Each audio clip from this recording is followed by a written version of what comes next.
this has really stuck with me, is he said to us, before you walk into the patient's room, put your hand on the door handle and take a breath. Mm.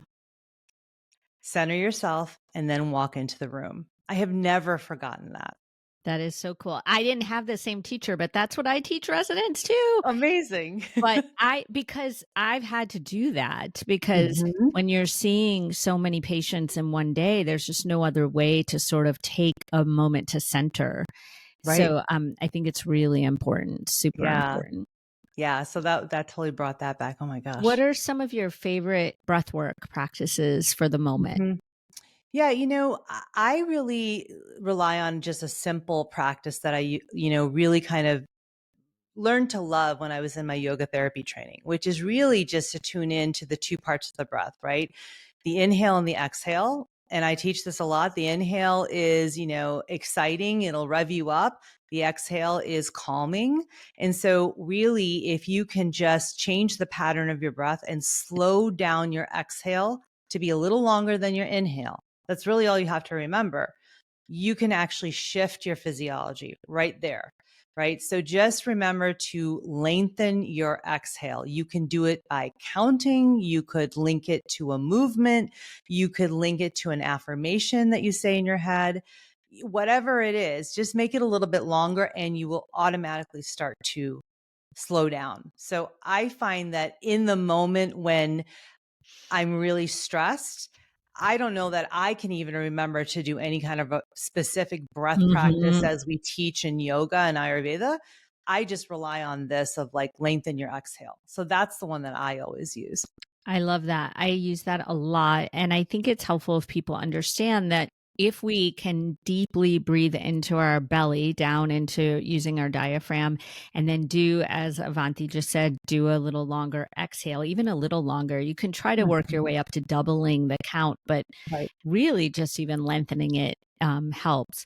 Then what we're doing is activating that vagus nerve of our parasympathetic nervous system. And that nerve is the nerve of people often think of it as, oh, it's how you relax or calm down. That's true.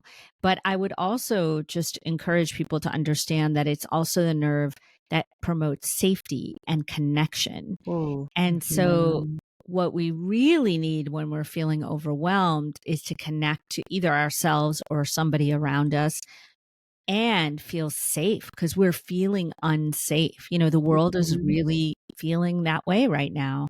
Mhm. And that simple exhale lengthening might sound to people like, oh, well, that's so easy. It's not even going to do much.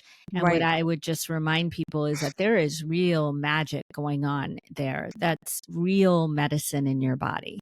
Yeah, no, I think, thank you for pointing that out because I actually don't usually focus on that. I'm always telling patients that when you extend the exhale, you're activating the parasympathetic nervous system and the vagus nerve.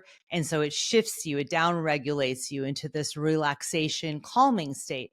But I don't always tell them that it's also creating a sense of safety and connection. And I think that is so important. I just want to tap into that and really highlight that for everyone listening, because I think that is so important.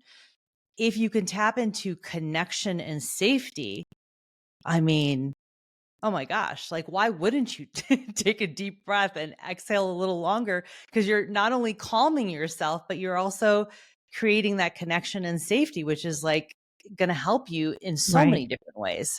Yeah, and I think we really deepen that understanding when the polyvagal theory Mhm. really was given to us in a more nuanced way of not just this parasympathetic sympathetic balance, but this polyvagal theory really opened us up to understanding that there are different branches of the vagus nerve and that the vagus nerve actually has many functions and it protects us in many ways. And so Mhm. understanding that the way that we face the world and open up to the world is Mhm. actually activated through what was called our ventral vagus or our front vagus nerve branch. And so, I think it's helpful because I still remember my husband telling me a long time ago when I was trying to teach him about diaphragmatic breathing. And, he sort of like dismissed the power of it until he tried it. And then he said, this really works. And I said, yeah, but it sounds too Yeah. easy. Totally. It just Totally. sounds kind of trite, but Mhm. it's not. It's powerful. And so, Yep. to remind yourself that you're safe in this moment is Mhm. what we really need in this world of fear and overwhelm. Yeah, absolutely. Okay, so what are some breath patterns or breath practices that you use to sort of do this pause and notice step? Yeah, if I'm in the moment, then the one I use the most is breathing deep into my belly so that my belly rises as I breathe in and my belly falls as I breathe out, Mhm. along with lengthening that exhale. I try to double my exhale to my inhale with counting because that works well for me. Sometimes I'll do box breathing where you inhale to a count of, say, 4, hold for 4, exhale for 4, and hold that exhale for 4. So it's just a square, same count, whatever count you choose. And, Mhm. people often talk about how Navy SEALs use that to calm themselves Mhm. before a mission. But I think it really brings some quiet down to the noise in my Mhm. mind. So those are the ones I use the most. Mhm. Great. Those are really helpful. And, it's like if you're a visual person, the box breathing, you don't even necessarily have to count. You could even like pretend like you're tracing a square. I Yeah. mean, you guys can't see my hand right now, but that's what I'm doing.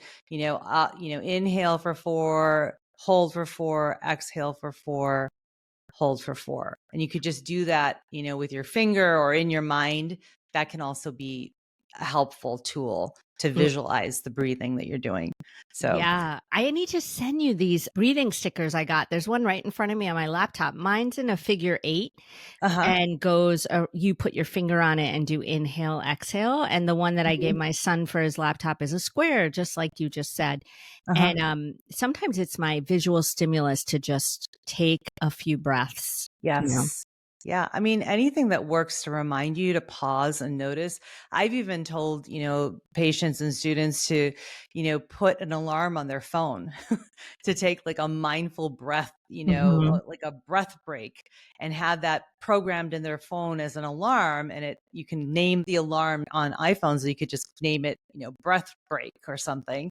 And then it's a reminder to take a breath, right? To do that sort of thing and sort of make it part of your day.